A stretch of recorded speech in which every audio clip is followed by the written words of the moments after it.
What's up, guys? This is Hector from Not Too Nerdy, and I just want to go over real quick the Xbox One presentation. Now, before I start that, in the background, you're going to be seeing the game over here, DeadLight. So it's pretty funny because I haven't played this game in a long time, so you're going to see me die a lot in this game, but I thought it would be pretty funny to show the footage. So yeah, that'll be going on in the background.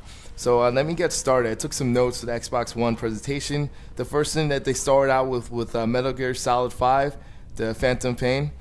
That, to me, was a shocker because, well, when I think of Metal Gear Solid, I automatically think about Sony PlayStation. So for them to be, to show it in the Xbox portion, the Xbox presentation, to me, that's a big shocker. And I think Xbox probably Microsoft had a goal to try to convince everyone, look, like even the Sony people are coming over to Microsoft. And that was their theme. They're trying to show that they're for gamers, that they got all the games and everything, even though 75% or so of the presentation was not Xbox exclusive. So just keep that in mind as I read everything to you. Even though it made it seem like there's a lot of games, they did show off a lot of games. You have to keep in mind these games are also for PlayStation 4.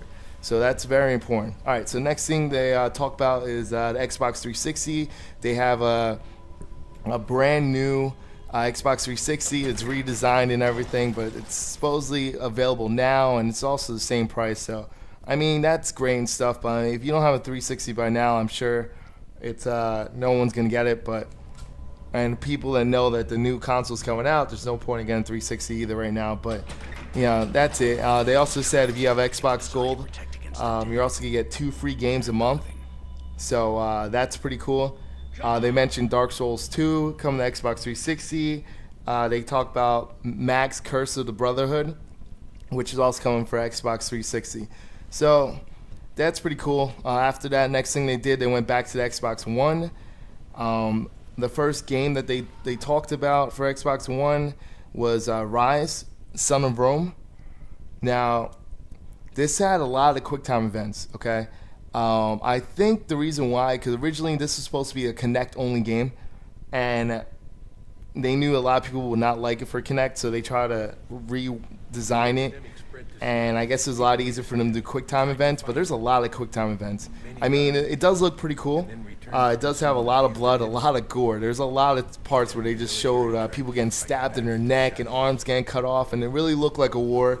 So it's kind of cool, but I don't know. I think they overdid QuickTime events, and I think they're going to rely on it way too much in that game.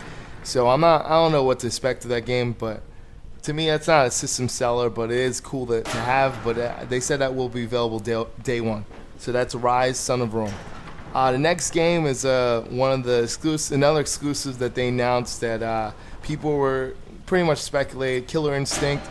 Now it looks good, but to be honest with you, it looks more like Street Fighter. It looked like they went away from Killer Instinct, and it looks like they're leaning more towards like Street Fighter. And I'm talking about like the new Street Fighter 4, and it's kind of weird that they went that route. But besides that, I don't know how well this is going to do, Killer Instinct. Yes, people love Killer Instinct, but is it going to get people to buy the Xbox One because Killer Instinct? I highly doubt it.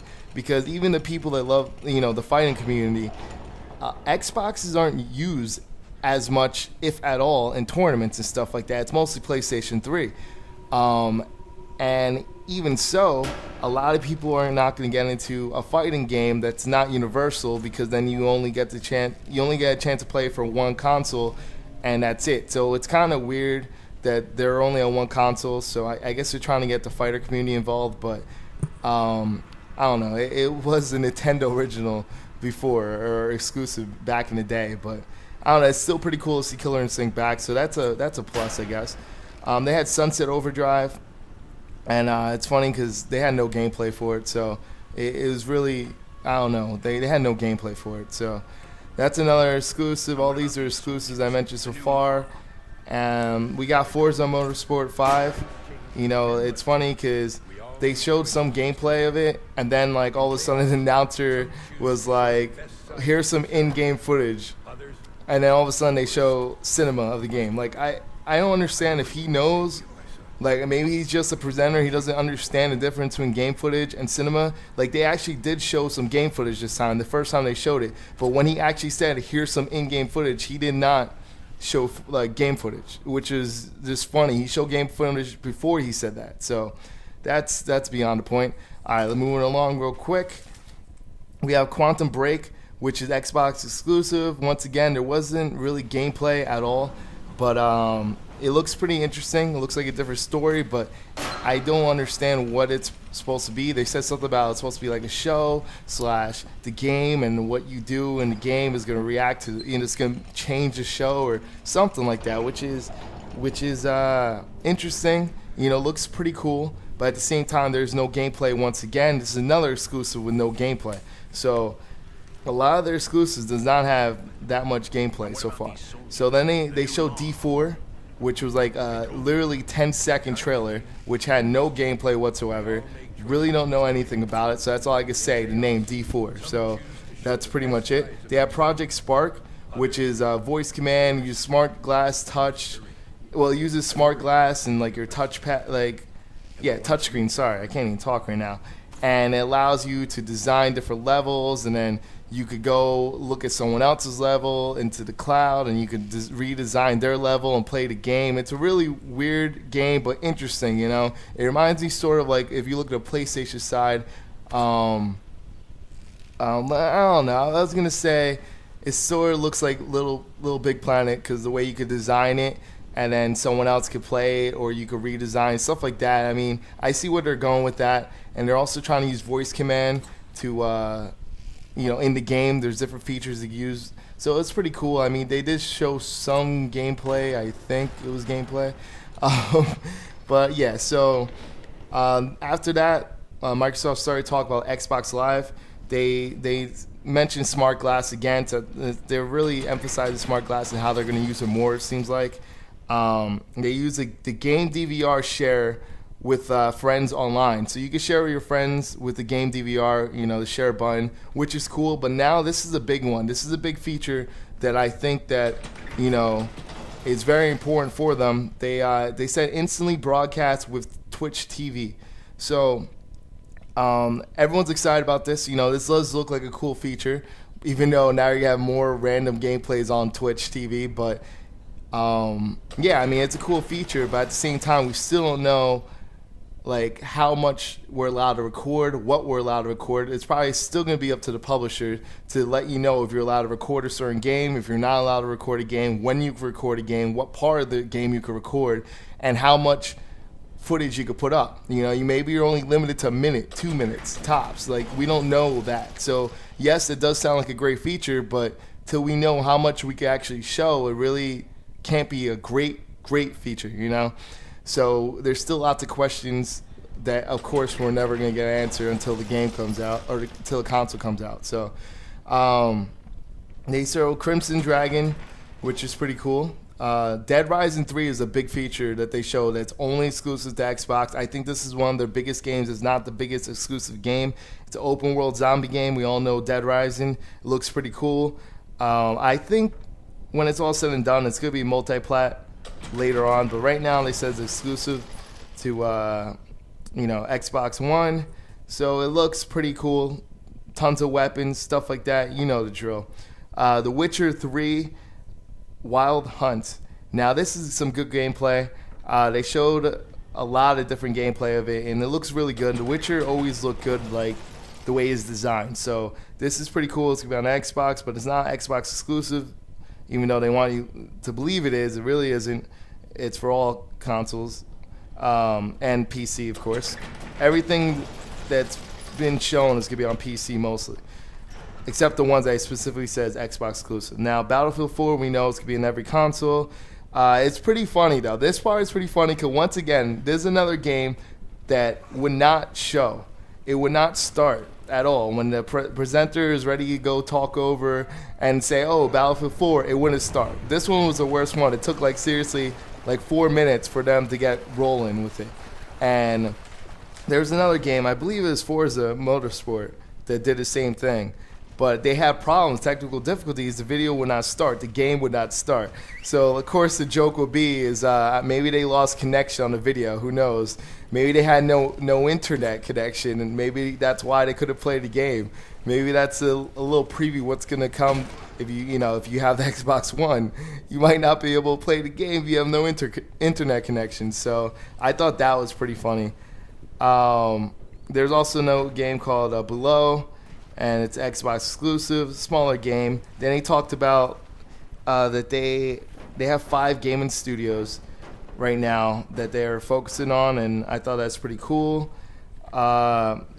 They also had Halo, the next Halo. They didn't show any gameplay, but they did say Halo's going to be 50 frames per second. Halo's getting pretty old, I think. And the fact that Halo 4 just came out, like, come on now. Like, this isn't going to be for a while because they had no gameplay. They just want to announce that Halo's going to be there. Then they showed Xbox is going to be $500, folks. $499 is what it's going to be released at, and it's going to be released in November. That's a big one. That's kind of crazy to me. That's a pretty expensive price, especially everyone said that's going to be the cheapest one. So now we got to wait to see what PlayStation 4 is going to be like. So with all those features that they remove and all those restrictions, you also have to pay $500. So that's going to be very interesting. And the last one is Titanfall. It's the last thing that they showed, a new game, new IP. Or not new IP, but it's a new game for Xbox, exclusive for Xbox. This looks really cool. Lots of features. And yeah, I mean, this actually was an okay presentation. I thought Microsoft did a really good job showing lots of different games. But at the same time, like I said, lots of them were not exclusive. The ones that were exclusives were not that big of a deal. But you did have Dead Rising 3. You did have Killer Instinct for the wow factor.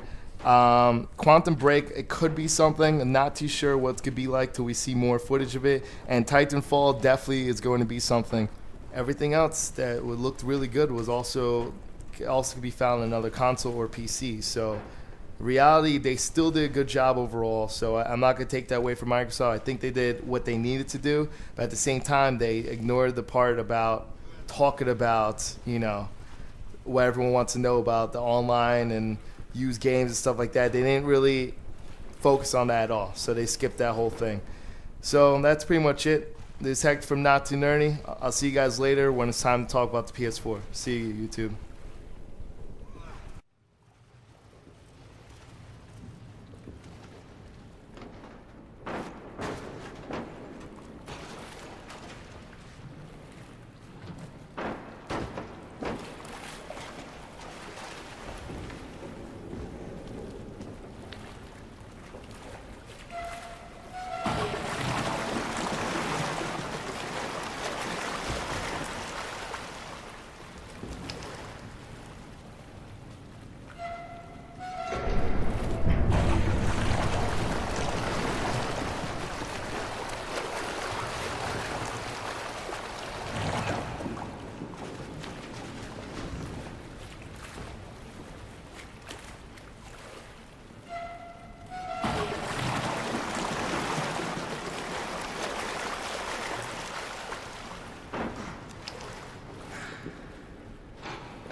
Innocent people who tried to look for a safe place during the Great War against the Shadows. They were